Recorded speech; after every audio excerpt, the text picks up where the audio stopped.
Você está com problemas conjugais? Ou conhece alguém que está com problemas no casamento? Nós estamos cercados de pessoas que estão com conflitos e que, com coração sincero, gostariam de poder resolver, mas não sabem como. Bom, hoje eu vou estar apresentando alguns tópicos para você, alguns pontos críticos dentro do casamento, que se você atentar e você começar a trabalhar eles, com certeza os conflitos eles diminuirão consideravelmente. O primeiro ponto que eu quero apresentar é: você precisa não apenas de palavras, mas de atitudes. Tem muitas pessoas que vivem dizendo eu te amo, te amo, te amo, mas na hora de realmente mostrar em atos que ama, mostram que não amam. Então, o amor, ele é em palavras, mas ele também é em atitude. Então, quando você começa a praticar aquilo que você fala, o cônjuge vai adquirindo confiança em você. Não adianta você viver pendurado no pescoço dele, dizendo te amo, e se quer ajudar a lavar a louça, se quer ajudar a arrumar a casa, a cuidar dos filhos.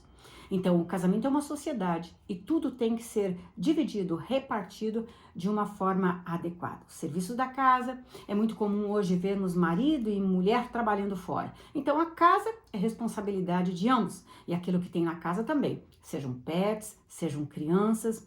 Então, vamos fazer o seguinte: a partir de hoje, então, não apenas palavras, mas também atitudes. Vamos lá? O outro ponto crítico no casamento e que pode levar um casamento à falência são as mágoas. Então, Deus sabe que a nossa estrutura ela é pó. Ele sabe que nós somos humanos e enquanto nesse corpo nós estaremos sujeitos ao pecado. Mas para isso nós precisamos pedir perdão para as pessoas a quem nós ofendemos, magoamos. E a ofensa dentro do casamento, ela é muito comum. Por que é comum? Porque duas pessoas estranhas se uniram pelos laços do matrimônio, se uniram em casamento.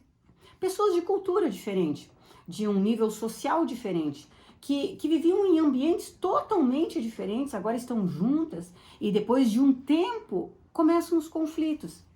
Um tem a cultura de manter a casa totalmente organizada, o outro não sabe o que é isso e não sente necessidade de ter a casa organizada. O outro tem o hábito de fazer 3 refeições diárias e já o outro cônjuge não se importa com isso e se preocupa apenas com as principais. Um gosta de ter todas as roupas passadinhas e o outro não tá nem aí se a roupa está passada ou não. Ou seja, as diferenças são tantas entre as pessoas e dentro do próprio casamento, que se nós não tentarmos resolvermos através de um diálogo sincero, franco, verdadeiro, cada um cedendo um pouco, as divergências, elas podem ser críticas. Então, a pessoa pode se ofender pelas atitudes e pelas palavras. Até a falta de atitudes ou a falta de palavras pode ferir e magoar o cônjuge. Se você percebe que magoou e ofendeu, dá um passinho à frente, peça perdão. Sim, conserte, não vai dormir com mágoa no coração, porque isso pode se tornar uma ira.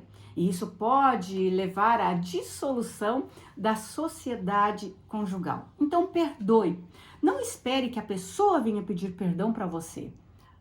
Dê um passo. Algumas pessoas dizem assim: mas pastora, lá em casa sempre eu tenho que dar o passo e pedir perdão. Alguns temperamentos são um pouco mais orgulhosos que os outros. Se você tem a graça de dar o passo e pedir perdão, faça isso. Agora, se você é orgulhoso e nunca dá o primeiro passo para a pedida de perdão, cuide, porque o seu cônjuge, ele pode cansar de sempre ser aquele que dá o primeiro passo, ok? Então, a lei é: perdoe. Por quê? Porque uma gota d'água dentro de um copo é uma gota d'água e não afeta muita coisa. Só que no decorrer dos anos, são muitas gotas d'água. E chega um momento em que o cálice transborda. E daí, quando atendemos casais, a primeira pergunta que fazemos é: por que vocês querem se divorciar? E já não é mais surpresa para nós, mas a maioria deles diz: nós não sabemos por quê, mas já não dá mais. Então eles dizem o seguinte: não existe mais amor. Isso não é verdade. A verdade é a palavra de Deus. 1 Coríntios 13 diz o seguinte, que o amor, ele não tem ciúmes, ele não se exaspera. O amor jamais acaba, diz a Bíblia. Então, se acabou é porque não havia amor. Se acabou é porque você decidiu não continuar desenvolvendo um relacionamento com aquela pessoa. Mas não justifique dizendo que o amor acabou. Pode ter acabado o fogo, a paixão, sim. Que pelas mágoas, pelos desentendimentos, apagou o fogo, pronto. Mas nesse momento você tem que escolher amar, porque você decidiu casar com aquela pessoa. Então, sem mágoa, tá claro isso para você? O outro ponto que eu quero falar para você é a questão da infidelidade. Bom, essa questão está tão séria hoje, que alguns casamentos se dizem como casamentos livres, onde o marido e a mulher podem tomar a decisão que querem, a qualquer hora. Isto não é casamento, e muito menos o casamento que Deus estabeleceu na palavra dele. Se uma pessoa ela não é fiel com o cônjuge, com certeza ela não é fiel com Deus. Mas eu preciso te dizer algo. O casal só consegue ser fiel um ao outro como fruto da relação que tem com Deus. Se você é fiel a Deus no seu relacionamento, você será fiel ao seu cônjuge. O que é ser fiel a Deus no relacionamento com Ele? Bom, eu preciso dizer que Deus é onisciente, onipresente e onipotente. Ele está aonde você está. Ele vê tudo aquilo que você faz, que você pensa, que você projeta. Tudo aquilo que se passa na tua mente, Ele vê. Ele tudo conhece, diz as Escrituras. Então, se você tem um relacionamento de fidelidade, se você tem buscado a santidade, você será fiel ao seu cônjuge. Não presuma que um casal que não é fiel a Deus vai ser fiel um ao outro. Então, fidelidade no casamento. O outro ponto que eu quero falar com você é a queixa de muitos. Alguns dizem, é muito sexo. Outros dizem, é pouco sexo. E sempre aquela reclamação. Poderíamos quase comparar com uma mesa de refeição. Então, alguém diz é pouca comida, outro diz é muita comida. Depende da necessidade de cada um. Cada organismo é um organismo. O importante é vocês se acertarem através do diálogo no relacionamento sexual. Porque relacionamento sexual é comunicação, é unidade, é entrega e é prazer entre os cônjuges, ok? Então, o relacionamento sexual tem que ser discutido com transparência e às claras. Se você está fazendo pouca comida para o seu cônjuge e ele está reclamando, conversam. Pergunta qual a porção exata, que com certeza vocês vão se dar muito bem nesta área, tá bom? O outro ponto, e um ponto, bastante crítico, é a falta de comunicação. A comunicação é a chave no casamento. Como que você vai conhecer o seu cônjuge? Como que você vai confiar nele? Como que você vai confiar que ele vai ser um bom pai, uma boa mãe para os seus filhos? Então, ter um diálogo franco, ter um diálogo aberto e constante, resolvendo todos os conflitos que são de interesse de ambos, certamente produzirão um relacionamento sustentável. Então, comunique-se. Greve de palavras, não falar um com o outro porque estão brigados. Isso só mostra o quão infantil as pessoas ainda são. Maturidade é você olhar nos olhos e dizer, me perdoa, eu errei. Maturidade é você querer sentar com a pessoa e dizer, vamos resolver. E no sentar, não ficar cobrando nem acusando, mas ser aquela pessoa conciliadora. O que nós podemos mudar para que o nosso casamento, a nossa família, seja até que a morte nos separe? Comunicação, regra do casamento. O outro ponto, não queira mudar o seu cônjuge. Não acredite que isso é possível. Se ele lhe traiu no namoro, no noivado, quando já tinha um compromisso com você, será que ele não vai lhe trair agora? Se ele mentia para você antes, se ele não honrava os pais antes do casamento, você acredita que vai honrar agora? Se ele não respeita a mãe ou o pai, vai te respeitar? Então você, mulher, tem que ver muito bem como seu marido trata a sua mãe, porque dessa forma você vai ser tratado. Você, homem, tem que ver muito bem como a sua esposa trata o pai, porque desta forma você será tratado. Então, você não vai conseguir mudar uma pessoa. Não se iluda. A pessoa está nos seus 20 e poucos anos, 30 ou 40 anos, e você vai mudar toda uma vida? Não vai. A pessoa pode mudar no momento em que você conseguiu cativar a atenção dela e que você conseguiu convencer. Mas quando a pessoa se volta para ela mesma, ela simplesmente vai frutificar a própria essência. Então, analise bem com quem você vai casar, porque você não vai conseguir mudar essa pessoa. A pessoa com quem você vai casar é a pessoa que você quer como mãe ou pai dos seus filhos? Pense assim e comece a decidir com quem você vai casar. E não se iluda pelo seu coração, porque enganoso é o coração do homem corrupto. Quem pode imaginar? Diz as Escrituras. E tem mais um ponto crítico que eu preciso falar com vocês, e é o último ponto, a questão do divórcio. As pessoas acreditam que o divórcio é a solução.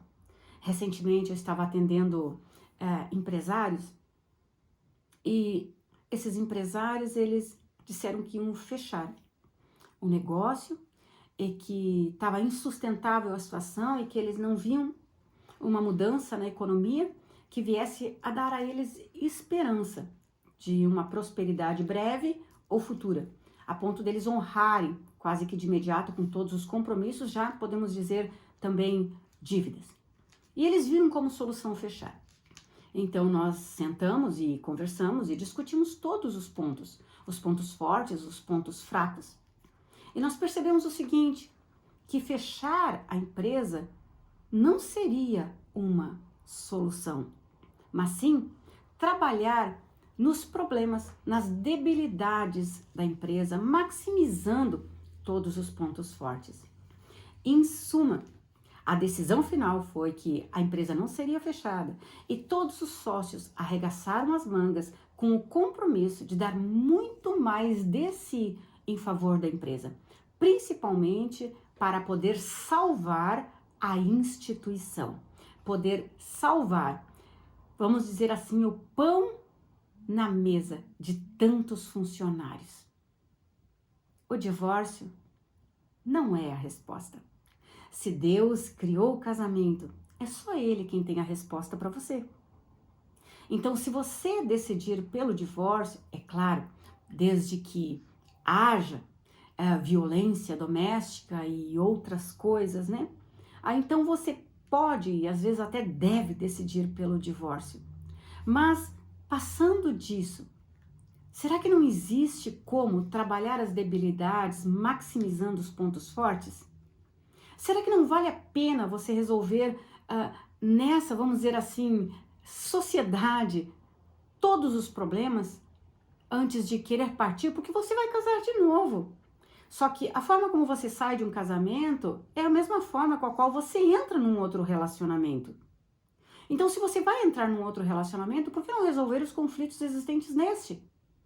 O divórcio nunca foi e nunca será uma resposta. O divórcio sempre será uma sombra que estará atrás de você. Então, feche a porta. Não deixe a porta aberta para essa possibilidade. Nunca mande seu cônjuge sair de casa. Nunca diga, eu quero me divorciar. Seja maduro o suficiente para reconhecer as suas falhas e discutam como ambos podem resolver. Porque, na maioria das vezes, não é mais um casamento, mas é uma família. E vocês estão decidindo por vocês dois. Mas, e as crianças? elas estão sendo vítimas nessa dissolução conjugal. E você tem que pensar um pouco mais nos filhos, porque esta será a referência de casamento que eles carregarão durante toda a vida.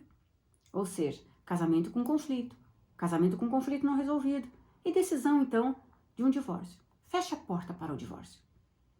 Se você fechar a porta, determinando tu algum negócio, Jó 22, 28, seja firme, que a luz do Senhor brilhará nos seus caminhos. Feche a porta, determine. Sobreviva em meio à tempestade, que a luz do Senhor vai brilhar nos teus caminhos. Bom, o apóstolo Paulo diz em 1 Coríntios capítulo 9, correi de tal maneira que alcanceis. Quem entra num casamento, entra numa corrida. E nós vemos quantas pessoas estão perdendo essa corrida. Alguns se acham até vitoriosos, porque romperam com a relação, uma relação exaustiva, desgastante, às vezes doentia. Tudo isso porque as pessoas entram para um relacionamento e acreditam que no relacionamento vão preencher as suas lacunas. E não. Todo ser humano ele tem que ser muito bem resolvido em todas as áreas da sua existência para se unir numa união conjugal, para que isso não venha gerar conflitos amanhã. O apóstolo Paulo ele está dizendo, corre de tal maneira que tu seja vencedor nessa situação. E o correr numa corrida exige esforço, demanda se desfazer de muita coisa, todo o peso extra. Você tem que se desfazer, você tem que escolher roupa adequada, tênis mais leve. Ou seja, você tem que se preparar para isso, se você quer manter o seu casamento. Você tem que investir, você tem que adubar, investir na esposa, investir no cônjuge, honrando o relacionamento e que os filhos possam ver que vocês ambos estão se honrando naquele momento. Nós sabemos que naquela corrida que ocorre todo final de ano, a corrida de São Silvestre, nós sabemos que, nossa, é uma infinidade de pessoas que inicia a corrida. Mas, na verdade, quantos terminam aquela corrida? Você já parou para assistir? O apóstolo Paulo então diz, corre de tal maneira que tu venha alcançar o prêmio. Se esforça, você tem que tirar coisas da sua vida, se desfazer, coisas que não vêm somar agora dentro do casamento. Não traga coisas do passado mal resolvidas para dentro do relacionamento. Não traga relacionamentos e amizades que haviam no passado para dentro da sua família. Não pertence, você agora focou. Está numa corrida que seja São Silvestre então. E numa corrida, acredita, não é a velocidade que conta, mas sim a perseverança e o ritmo. Não é você bater selfie, fotos, dizendo que você está viajando, está na praia, está em Dubai, com o seu marido, com a sua esposa. Não é você postar a jantar romântico. Não é isso que vai solidificar o seu casamento. Não, é a perseverança e o ritmo. Então, para de postar coisas fúteis e irrealidades. Viva a realidade. É difícil um relacionamento conjugal? Alguém disse que é fácil? Mas eu preciso te dizer uma coisa. Para aqueles que venceram a corrida e que hoje estão no período do companheirismo, uma das fases mais lindas do relacionamento, quando já atingiram uma certa idade, talvez 60, 65, 70 anos, aonde ele começa a cuidar do outro. Sim. Sabe, quando consegue se chegar a essa fase do casamento, eu quero dizer que a gente consegue dizer, valeu a pena. Valeu a pena. Não é fácil? Não, não é fácil. Não é fácil criar os filhos? Não é fácil. Não é fácil ficar sem os filhos da noite para o dia quando decidem casar? Não é fácil. Nada é fácil. Na verdade, tudo na vida exige um preço. Foi fácil para você se formar? Ainda que na primeira série, no primeiro ano do ensino fundamental, ou na faculdade, não importa. Foi fácil? Não. Foi fácil você adquirir a primeira casa? Com certeza não. Foi fácil educar o primeiro filho? Com certeza não. Os outros vieram também. E daí você foi tirando de letra. Então, maturidade é isso, sabe? É resolver um conflito hoje. Amanhã se resolve o conflito de amanhã. E chega um momento em que o casal se entende só pelo olhar. E nenhum precisa falar mais nada para o outro. É uma fase maravilhosa, a fase do companheirismo. Ali existe respeito pela história de cada um.